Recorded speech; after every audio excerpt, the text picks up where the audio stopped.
Sejam todos bem-vindos ao canal TVCE.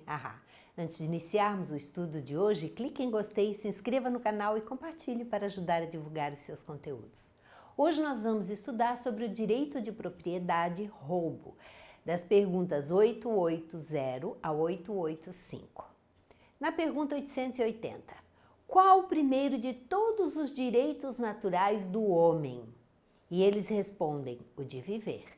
Por isso é que ninguém tem o direito de atentar contra a vida de seu semelhante, nem de fazer o que quer que possa comprometer-lhe a existência corporal.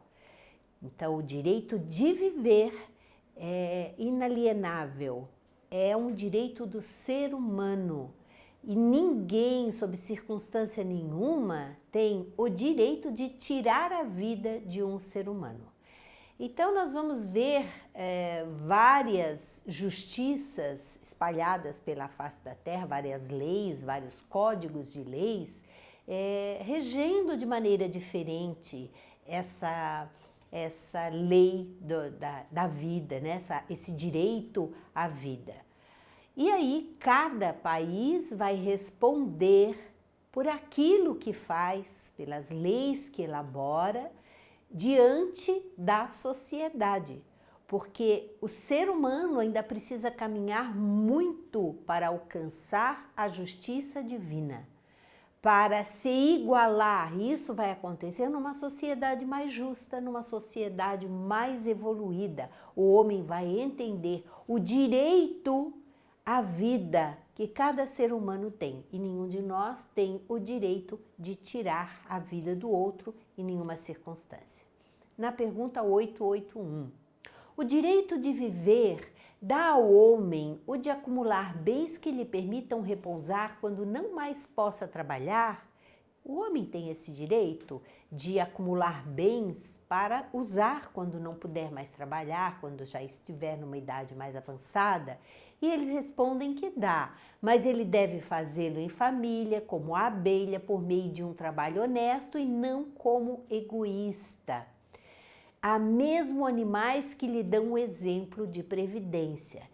É do ser humano e faz parte do seu instinto de conservação trabalhar sim para promover mais tarde algum conforto, numa idade em que não puder mais trabalhar, mas ele deve sempre fazer isso visando a família, trabalhando em família, constituindo uma família, a fim de que esses valores não se tornem para o simples deleite de uma pessoa, porque isso aí é egoísmo. Tudo que nós fizermos na vida, nós temos que colocar ou procurarmos nos aproximar das leis de Deus e deixar para trás o homem velho, o homem egoísta, aquele que não quer compartilhar, aquele que não quer ter filhos para não se incomodar, aquele que não quer dividir o que tem. Esse homem velho, que é aquele que nos afasta das leis divinas, é que precisa ser trabalhado, precisa ser reeducado. Daí o propósito da doutrina espírita, esclarecer para que o homem tenha condições de, ao entender como se processam as leis divinas, ter condições de se transformar para acompanhar essas leis. Na pergunta 882, tem o homem o direito de defender os bens que haja conseguido juntar pelo seu trabalho?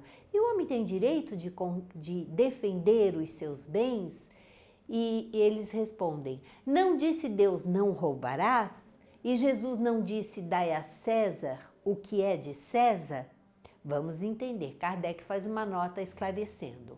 O que por meio do trabalho honesto o homem junta constitui legítima propriedade sua, que ele tem o direito de defender, porque a propriedade que resulta do trabalho é um direito natural, tão sagrado quanto de trabalhar e de viver.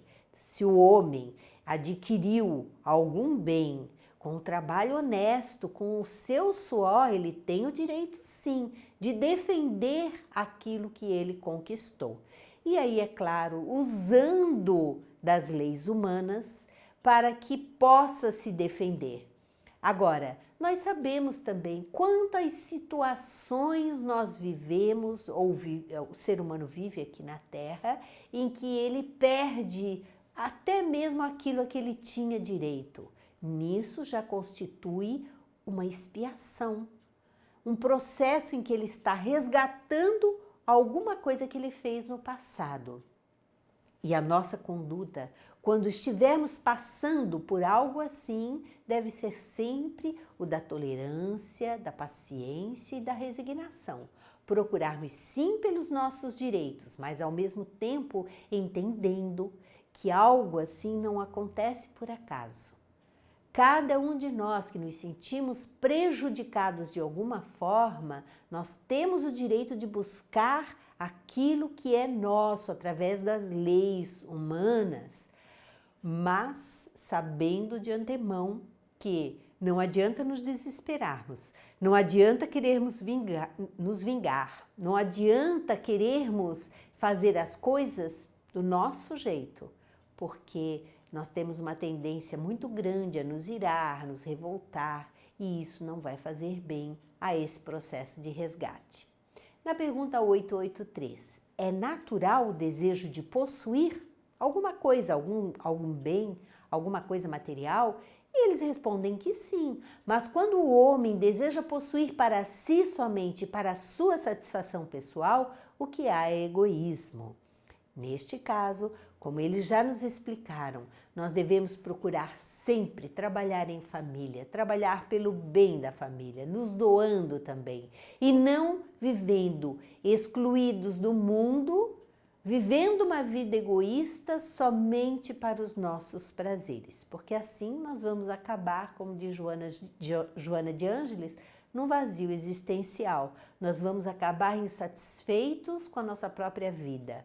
Quantos conseguem, depois de muita luta, depois de muito sacrifício, conseguem grandes fortunas e têm condições de comprar o que quiser, de ir aonde for, de fazer o que desejarem, mas caem numa depressão muito grande, em processos mentais muito difíceis, sentem uma grande solidão.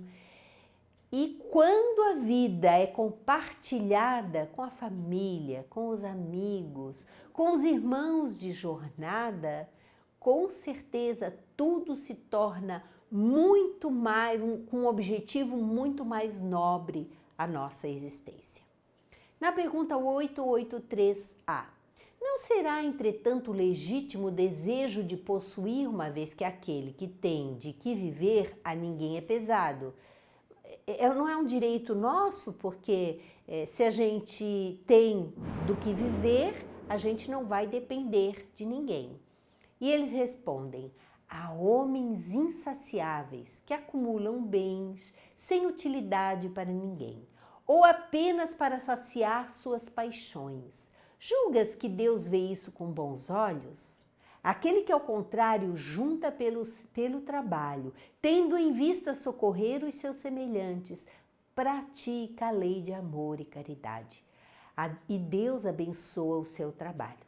Todo aquele que vive para fazer o bem, ele tem o direito de usufruir daquilo que amealhou com o seu trabalho, mas ele não é egoísta, ele pensa no seu semelhante, ele compartilha, ele gera empregos, ele gera oportunidades para que as pessoas também, os seus irmãos em caminhada, se desenvolvam. Assim, este é abençoado pelas leis de Deus.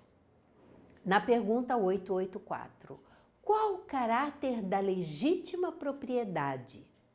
Propriedade legítima só é a que foi adquirida sem prejuízo de outrem. Esta é a propriedade legítima, aquela que é adquirida pelo trabalho, pelo esforço de cada um. Kardec faz uma nota. Proibindo-nos que façamos aos outros o que não desejaríamos que nos fizessem, a lei de amor e de justiça nos proíbe, ipso facto, a aquisição de bens por quaisquer meios que lhes sejam contrários. Hoje em dia, infelizmente, o que nós vemos são pessoas usando das oportunidades para usurpar do direito da sociedade, roubando muitas vezes recursos que vai gerar sofrimento, vai gerar dor, vai gerar desemprego, vai gerar na sociedade em geral muito sofrimento. Essas pessoas com certeza um dia terão que dar conta dos seus atos, porque nós sabemos que a vida é uma continuação.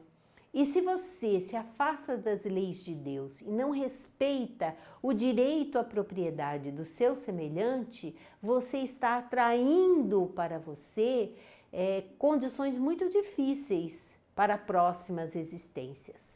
Por isso é importante nós termos sempre o respeito ao direito à propriedade do semelhante. Na pergunta 885, será ilimitado o direito de propriedade? É fora de dúvida que tudo que legitimamente se adquire constitui uma propriedade. Mas como já dissemos, a legislação dos homens, porque imperfeita, consagra muitos direitos convencionais que a justiça natural reprova. Essa a razão por que eles reformam suas leis, à medida que o progresso se efetua e que melhor compreendem a justiça. O que num século parece perfeito, afigura-se bárbaro no século seguinte. É a lei humana evoluindo sempre. Nós vamos ver que hoje, atualmente, a justiça ela evoluiu bastante. De um século, 2 séculos atrás, muita diferença. O que hoje parecia uma coisa absurda, há alguns séculos atrás era uma coisa muito normal. E daqui para frente, com o desenvolvimento da moral do ser humano, essa justiça também vai se aperfeiçoar, também vai se aprimorar. E nós vamos ver que daqui a alguns séculos, nós também vamos olhar para trás e ver como a justiça que nós temos atualmente também é muito imperfeita e tem muitas dificuldades. E assim nós encerramos mais um módulo do Livro dos Espíritos. Muito obrigada e até o próximo encontro.